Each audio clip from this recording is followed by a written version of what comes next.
Dr. Zakir Naik, allow me to read to you about your comments about the people of the book only limited to the Jews and Christian. This is a commentary by Prof. Hashim Kamali. I think he's quite an authority in Sharia. It's based on the verse of the Quran. Those who restrict the category of Ahl AL Kitaab to Jews and Christians. Sorry. What is the name you took? Which is the name of the famous person? You said because just now. What was the name of the commentary? Who wrote it? Prof. Hashim Kamali. Hashim Kamali, I haven't heard of him. First time I'm hearing. Yeah, please Google him. No, you said he's very famous. He's the chairman of Institute of Advanced Islamic Study in Malaysia. Maybe famous in Malaysia. Yes, yeah. Maybe famous. He may be good scholar. I'm not saying he's bad. Yeah, I'll pass you his book. You can read. But right now, just for the benefit I haven't heard of him. He may be a good person. He may be a good scholar. I'm not disagreeing with that. But I personally haven't heard of him. Yes, you can read the commentary.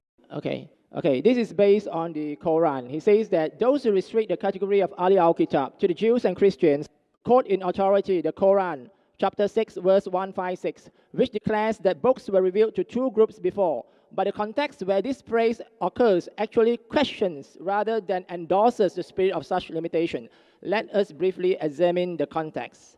The verse, chapter 6, verse 156, immediately follows two other verses, one of which affirms the veracity of the Torah that contain guidance and light.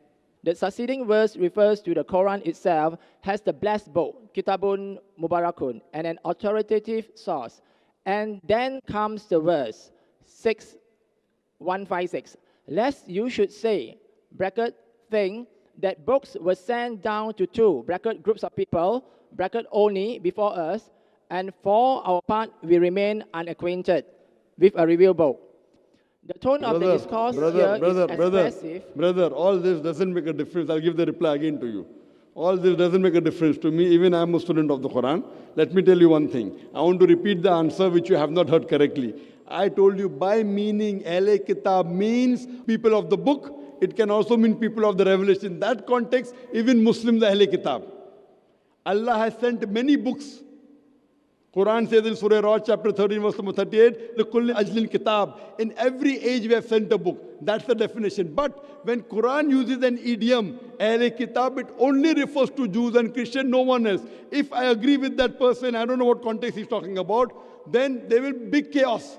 Among the Ahl Kitab, there are those who say this. And it says, Ahl Kitab believe in law and gospel, meaning Torah and the Injil. With these, there are many verses in the Quran. With this, it is 100% sure that whenever Quran refers to Ahl Kitab, it only refers to Jews and Christians as an idiom. Otherwise, there are many other people who are Ahl Kitab. But when the Quran refers to it, and I give you the example, when Quran says, "Oh Prophet, tell your wives and the believing women," you ask me, who's the Prophet? Adam is Prophet, Noah is Prophet, Abraham is Prophet, Musa alayhi salam is Prophet, Jesus is Prophet. But when Quran says Prophet, it specifically refers to no one but Prophet Muhammad, peace be upon him. I gave you the answer, you didn't hear it. I hear you, but I hope this that is you the also... answer. I disagree because if I follow with that, there'll be contradictions in the Quran. I don't agree there's contradiction in the Quran. Quran says, Ahl Kitab believe in Torah and the Injil. Now you will say, Buddhists believe in Torah and Injil. They cannot. Dr. Zakir Naik, I think we should learn how to agree to disagree. Not agree to disagree. What you're saying, if I agree with you, I'll have to believe that... I'm not asking you to agree with me. I'm just I'm a sharing your view. I disagree with you. You shared the view of an eminent Muslim scholars. There are many eminent people who can make mistakes, and there are many good scholars who have made mistakes. I don't disagree he's not eminent. I'm not saying he's not eminent. Okay, since you say this Abdullah Yusuf Ali, which I quote, this Abdullah Yusuf Ali, brother, you want to keep on speaking? Have you come here to give a speech? This book which I refer, the translation, Abdullah Yusuf Ali, according to me, it's the best translation available. There are mistakes in this also. Just because it's best, it doesn't mean because human beings are bound to make mistakes. I'm a human being, I can also make a mistake. But the point to be noted is, when we do research, if we find one mistake, I don't reject everything, because he then claimed to be God. This translation is one of the best translations. Even this translation has got mistakes. So what we have to realize, that a human being cannot be perfect. So that person may be eminent, but I disagree with his interpretation. You and I disagree. So why are you coming and harping again today? I've given you reason why I disagree. What do you have to do? Okay, fine. This verse of the Quran, interpret this way. You have to counter my argument. You're not countering, you're reading from the book. Reading from the book is a waste of time for us and for everyone, because I've given you quotation from the Quran which says about Ahl Kitaab and refers to Jews and Christians only. It's talking about Torah. This is also from the Quran, and it states that actually you should have an open interpretation. And can I ask you a question, Dr. Zakir? Are you also a human?